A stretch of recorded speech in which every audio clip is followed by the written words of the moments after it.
Please be seated. So ngayong araw po na ito, we are celebrating the Feast of the Exaltation of the Cross.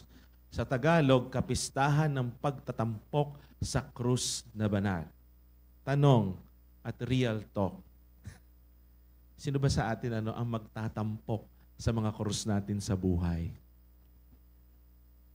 Di ba? Ang mga krus na yan, ito po nga yung iniiwasan natin, di ba? Na sana God will spare us from, Pero ngayong araw na ito, tinatampok natin ang mga krus natin sa buhay dahil nakikiasa tayo kay Kristo. Sa totoo lang po, noong sa panahon ng matandang tipan, lalo na kapag binuklat niyo po yung Deuteronomy chapter 21, nakasaad doon, His body shall not remain overnight on the tree, but you shall surely bury him that day, so that you do not defile the land which the Lord your God is giving you as an inheritance. For the one who is hung is accursed of God. Kung sino man po daw po yung ipinako o inihang sa krus ay cursed. Isinumpa. Pero sa ating New Testament, parang nag-iba. Di ba? Ang pagkakaunawa sa nakapako sa krus. Lalo na kung babasahin po natin yung Galatians chapter 3 verse 13. Christ has redeemed us from the curse of the law, having become a curse for us, for it is written, curse is everyone who hangs on a tree. But now, hindi na cursed ang hatid ng krus. Kaya siya itinatampok ngayon dahil sa pamamagitan ng ating Panginoong Jesucristo. Sino po bang ipinako sa krus? Sino pong nakabayubay sa krus? Si Jesus. At wala nang sumpa. Sumpa ba ang ating Panginoong Jesucristo? Hindi. Siya nga po ang nagbigay ng buhay. Kaya po nabasa natin sa Ebanghelyo, di ba? For God so loved the world that He gave His only begotten Son for us to be redeemed. Ngayon, unawain din natin kung ano po ba yung mga pagkakaunawaan natin kapag pinag-uusapan natin ang krus. Kaya siguro nananalaytay pa rin minsan sa ating diwa, parang iiwasan natin ang krus. Talaga po ba dapat iwasan? Kung kaya naman itong itampok sa ating pang-araw-araw na pamumuhay, lalo na't kung meron tayong pananampalataya sa Diyos. Una, ano-ano po ba yung mga krus natin? Na minsan yun po ang nire-relate natin sa salitang cross. Una, kapag nasa crossroad ka, sa alanganin, nasa nakakalitong sitwasyon ka, nasa mahirap na kalagayan ka, at tanging pagpipili lamang ang lunas. Madali po ba yon? Hindi rin, di po ba? Isang krus yun kung tawagin natin. Ano bang gagawin ko? Ano ba ang pipiliin ko? Sino ang pipiliin ko? Ikaw na pinangarap ko? O siya ba? Ayan, natawa na si ate. Nakarelate, di ba? Di ba napakalubang napakahirap? Lubang mahirap. Hindi siya madali. Kaya nga lagi natin sasabihan, may choice pa ba ako?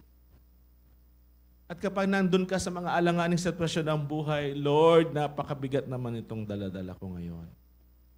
Pero paano po ba natin itatampok ang mga krus na ganito? Kaya po bang maging triumphant over our crosses in life? Lalo na kapag nandun ka sa isang nakakalitong sitwasyon o mahirap na sitwasyon. Kung nasa crossroad ka, mayroon kang pipiliin. Di po ba? At kung ang pipiliin mo ay ating Panginoong Jesucristo, your cross can be triumphant. Amen? Bakit mo naman pipiliin si Jesus? Di po ba? He is the way, the truth, and the life. Nasa alanganing sitwasyon ka, di piliin mo yung daan na kung saan bibigyan ka ng direksyon. Amen? Siya ang magagabay sa atin. Para nang sa ganoon, matanggal tayo dun sa sinasabi nating crossroad sa ating buhay. Hindi mo alam kung anong pipiliin mo. May katotohanan. At kapag may katotohanan ka, sigurado meron kang enlightenment. Maliliwanagan ka. Amen? O sige, nalilito ka. Ito lang ba ang buhay? Kung pipili natin ang Panginoong Jesucristo, mas makikita natin na mayroong panghigit na buhay ang naghihintay. Amen? Kaya nga naman, pwede nating itampok ang ating mga krus sa buhay. Kapag inaalala natin ang ating Panginoong Jesucristo, maaalala natin na may paraan lagi. May solusyon sa bawat problema. Mas lalapit lang tayo sa the way, the truth, and the life. Gets? Second, ano po ba itong mga krus natin sa buhay? Yung mga pains and sufferings. Di ba? Ayaw natin yung mga sakit-sakit. Ayaw natin yung mahihirap na nakalagayan sa buhay. Kaya nga we think cross as painful, horrible, and full of suffering. Minsan itong mga paghihirap na ito, galing yan sa labas. Maaring sa nature, maaring din kagagawan ng iba, maaring kagagawan din natin dahil sa ating maling pagpili. Sino bang gusto ng mga paghihirap dito sa atin sa buhay? Wala. Di ba? Diyos ko, Lord, please take this away from us. Di ba? Para tayong ating Panginoong Jesucristo, Lord, please, take this away from us. Ayokong mahirapan. Kayo po ba gusto nyo nahihirapan kayo? Di ba? Ayaw nating magkasakit. Ayaw nating magdusa. Meron po ba ditong gustong magdusa? Wala. Kaya hanggat maaari, ilayo mo sa akin ang lahat ng ito. Pero how can all these pains and sufferings be triumphant? Especially when we follow the Lord. When we put purpose and meaning to them. Amen? Pagka nilagyan natin ng layunin at kahulugan, pwede nating itampok ang mga krus na dala ng ating mga paghihirap at sakit sa buhay. Pakinggan niyo po ito, napakaganda po ito. When God wanted to make David a king, kilala niyo po si Haring David, di ba? He did not give him a crown. He gave him a Goliath. Alam niyo po yung kwento ni David at Goliath? Very good. When God wanted to raise Joseph, kilala niyo po si Joseph, the king of Egypt? O yan.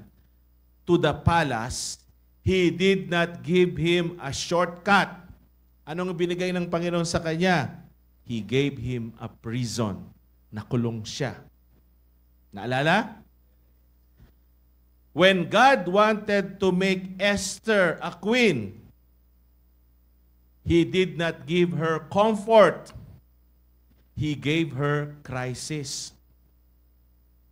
And lastly, when God wanted to make Moses a leader, hindi niya ibinigay ang stage sa kanya, but God gave him a wilderness.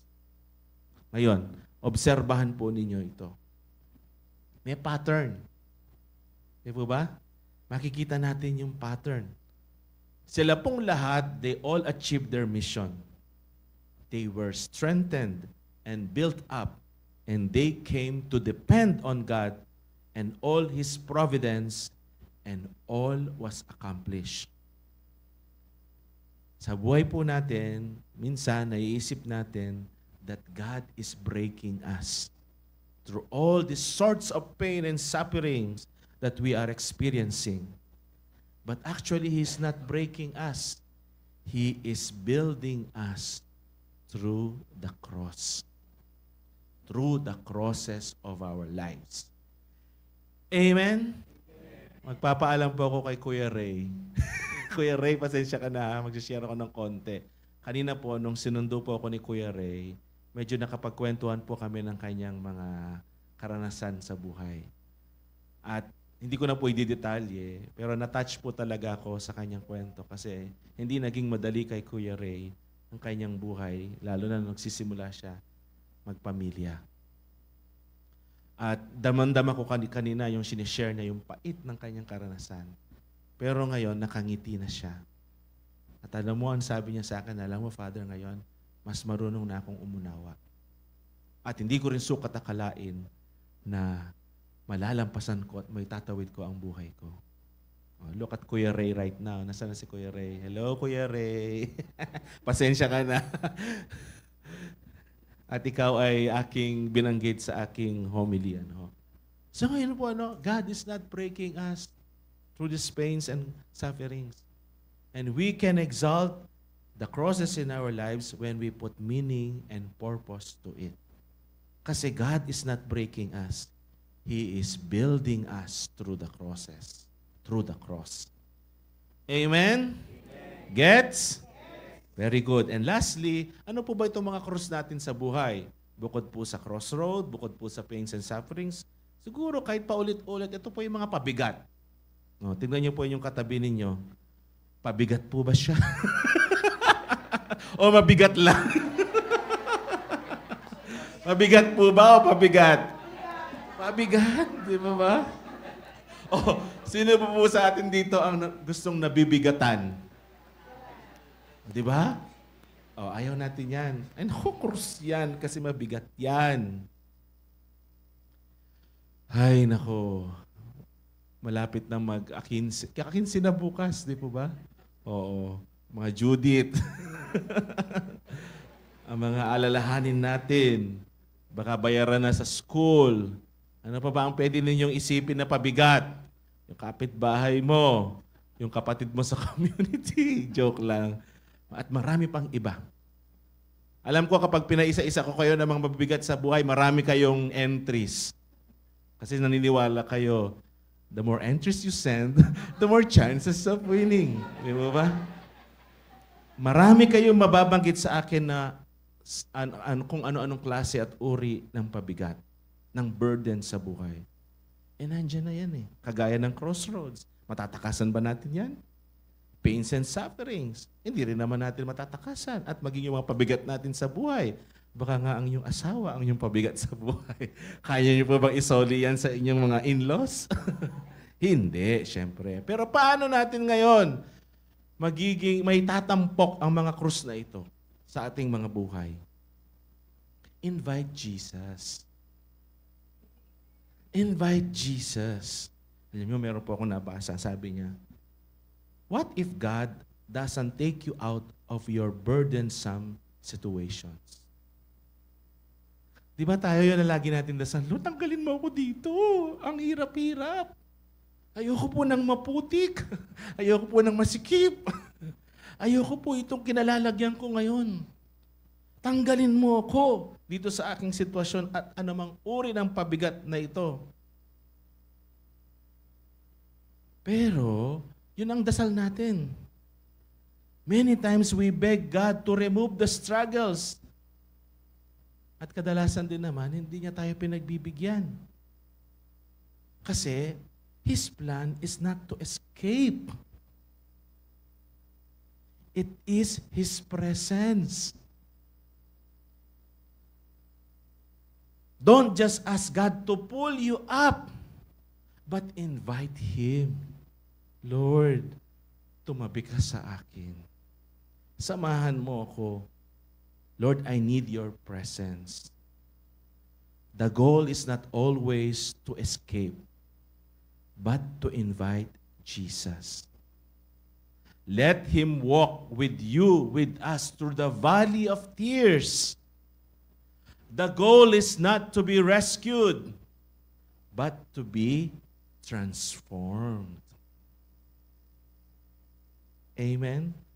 Sa lahat po ng mga nagdaan ng paghihirap dito, binago po ba kayo nito? Na maging mabuting kapwa at mabuting tao at mabuting tagasunod ng ating Panginoong Jesucristo? Yun. Yun ang pagtatampok sa banal na krus. And this can only happen through the cross. Gets? So, yan po. Kaya po natin itampok ang lahat ng mga krus sa ating buhay. Kahit maging Cheryl Cruz, Tirso Cruz, lahat ng klaseng krus kaya nating itampok. Lalo na't kung tayo ay nagtitiwala at nananampalataya sa ating Panginoong Jesucristo. Saint Ignatius of Loyola once said, "It is not the fine wood that feeds the fire of divine love, but the wood of the cross." Alam natin kasi, yung mga kahoy, panggatong yan para magliliyab ang apoy. Sa pananampalataya natin sa ating Panginoon, hindi ang fine wood ang magpapaalab ng apoy, kundi ang krus na kahoy na pinagpakuan sa ating Panginoong Jesucristo. Amen?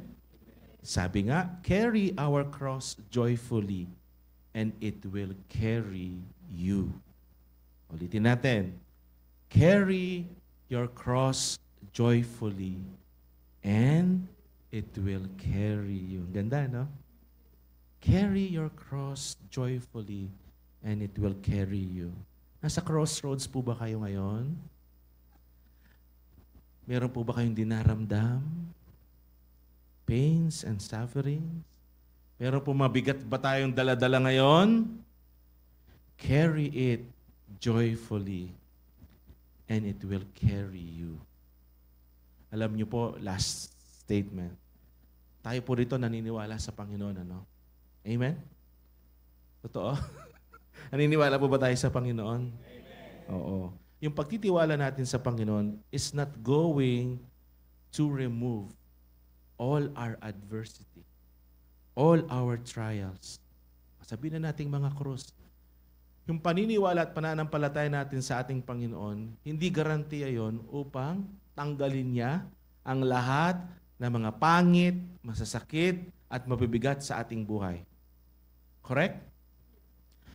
But faith always assures us that this adversity, that this trial, o sabihin na nating krus ng ating buhay, ang purpose niyan is to draw us closer to Him. So that we could grow in virtue. And when we grow in virtue, we are not the same person anymore. Amen?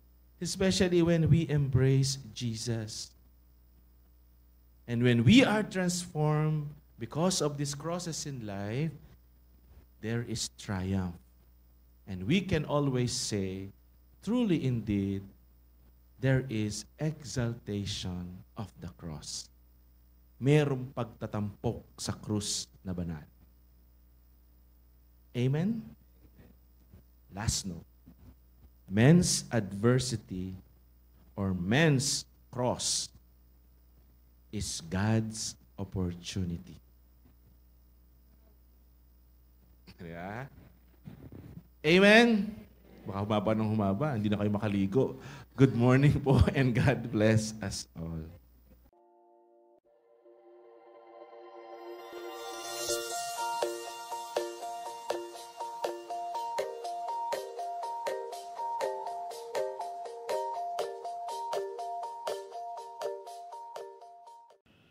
God is good all the time.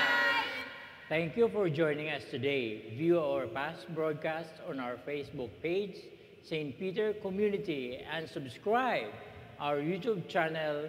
Like, share, and hit the bell.